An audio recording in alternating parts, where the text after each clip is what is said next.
I'm Couch Cube, the authority on all things split screen and couch co-op. Welcome to my review of Destroy All Humans 2 Reprobed. And spoilers, this is damn good. This is all going to be PlayStation 5 footage. There are no performance alterations in the options. It is a flat, what you see is what you get. I'm going to say it's pushing 60 frames per second in the split. It's not 30. The local co-op runs just as well as the single player campaign. There's not a lot of games out there that you can say that about. Got a great disclaimer for all the triggered TikTokers out there. The game has not changed any of its like decades old humor, which is nothing but a joy.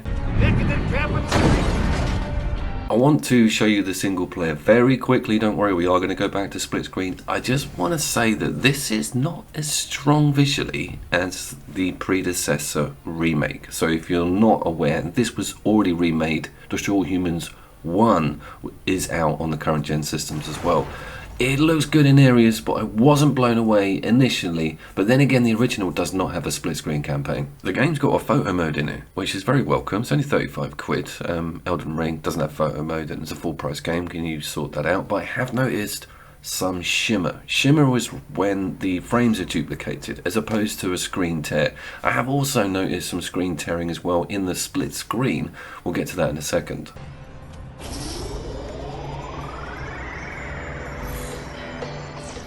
As a single player base game remake of this original, I have no major complaints, and I own the original, which is also available on 9th generation systems as well from the store. Those dancing cars never get boring. Right, split screen. We did a bit of stress testing. I'm very interested in what happens if this game gets major busy, and this game is geared up to get hugely busy. Check out that mini map.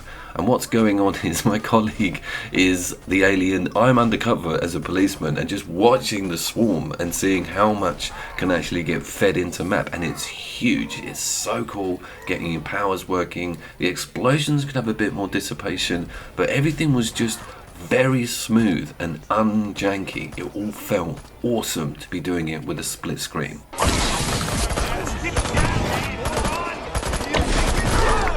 The premise of the game is that you're an alien called Furon, or an alien race of Furons rather, and you're basically undercover. You do not want to be spotted and you want to infiltrate into whatever town you've been placed in. It'll be like an open world mini-map. It's pretty amazing with loads of different varied NPCs. Incidentally, the non-player character animations within this town, even the ones from the original game, are loads better than any of the CDPR cyberpunk stuff. But my point being, it's all kind of about stealth to a certain extent, unless a mission requires you to just cause havoc and destruction. But you can do so many things with the NPCs, like get them to work for you or pull out their brains completely, hypnotize them, get them dancing, take their skin. You have to be a policeman if you want to lower the alert rate within an area. So there's so much going on, so many alert levels and different statuses that either player can be in within a small vicinity on the same set of the map. So it can get hella confusing if you're not paying attention. He's kind of creepy, but I do love his fine Colombian. It's a very vibrant looking game with beaming colours that just sort of pop out at you. I love the look of all of the furniture within, the aesthetic of the time period, and a lot of the dialogue and one-liners that the characters come out with. Developers are called Black Forest, and if you're a follower of the channel, you'd probably have heard the name before. They haven't really made a bad couch co-op game. They've made quite a few. I'll put some links and annotations on. This one is totally up there with some of their best. Very funny. Hey there, Moondoggy. I'm looking for a dude with his ear to the street. The kids call him the Freak. Seeing all the remodeling is crazy good, and seeing the quest template not being adjusted remotely, dialogue patterns and different character aspects are completely untouched. That's so important. A lot of you guys will be like me, you'll be going for this for nostalgia, but really wanting to see what your 9th generation system can do with this full-blown split screen, and everything is like 5-star cool.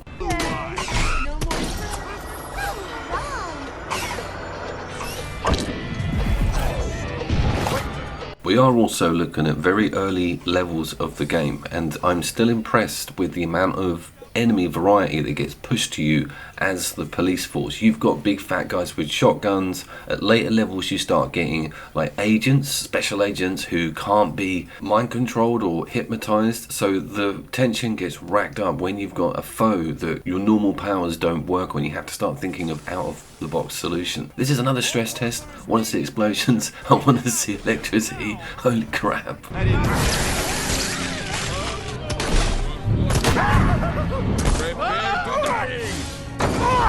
Your weapon wheel eventually becomes colossal. Think Ratchet and Clank amount of amazing guns and hilarious results on them. You get given like a mini bouncy castle that you throw out to enemies that causes everybody to start bouncing off the walls quite literally. There's also the pick up and throw telekinesis material, which is amazing to be able to throw someone like into the distance or slam them into something explosive. You get to upgrade this and you can levitate entire cows.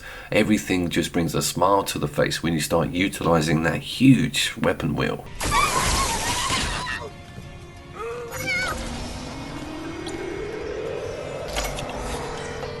What's the main attraction to a game like this as opposed to something like Borderlands, which is a fantastic split screen game? Well, there's a bit more intelligence when it comes to the mission design of this whole main campaign. The pair of you will get dropped into like a completely alien location and you have to sort of go through the NPCs, start taking on appearances and just from the outside in deconstruct this puzzle which has been created within the mission objectives. It's got very much sandbox vibes on that front.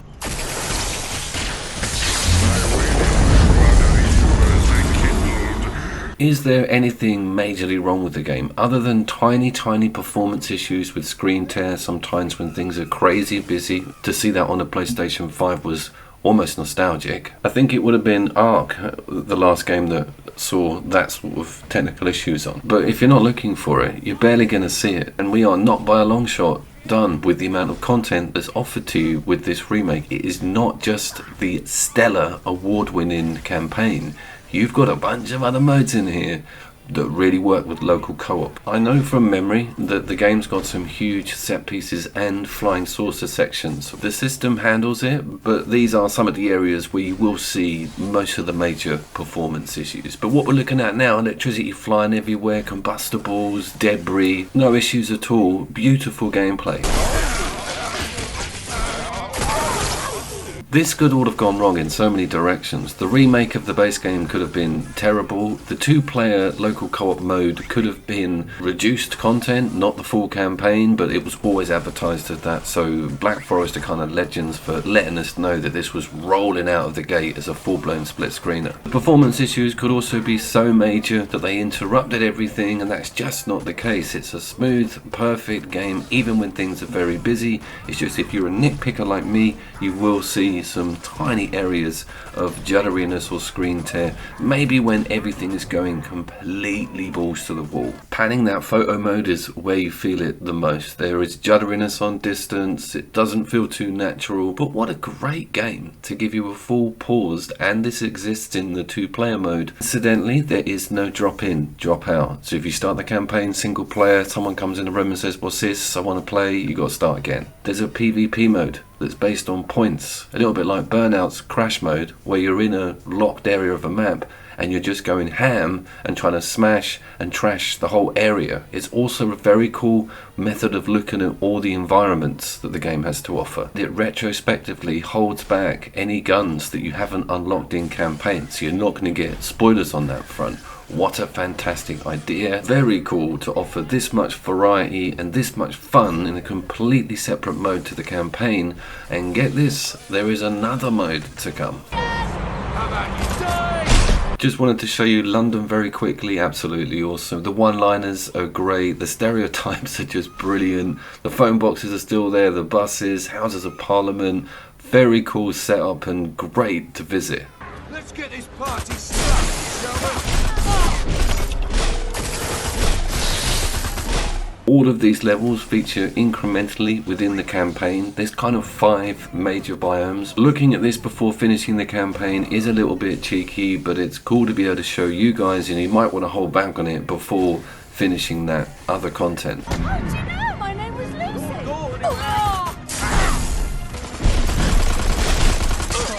just couldn't resist the Moonbase. It's one of the greatest levels on there with lower gravity, so your jetpack works better. There's also mechs and stuff walking around, and the disasters that you can cause on this base are just legendary. And the NPC and the pushback vehicles, those large mechs, are really quite frightening. You've even got like a Red Faction guerrilla vibe going on.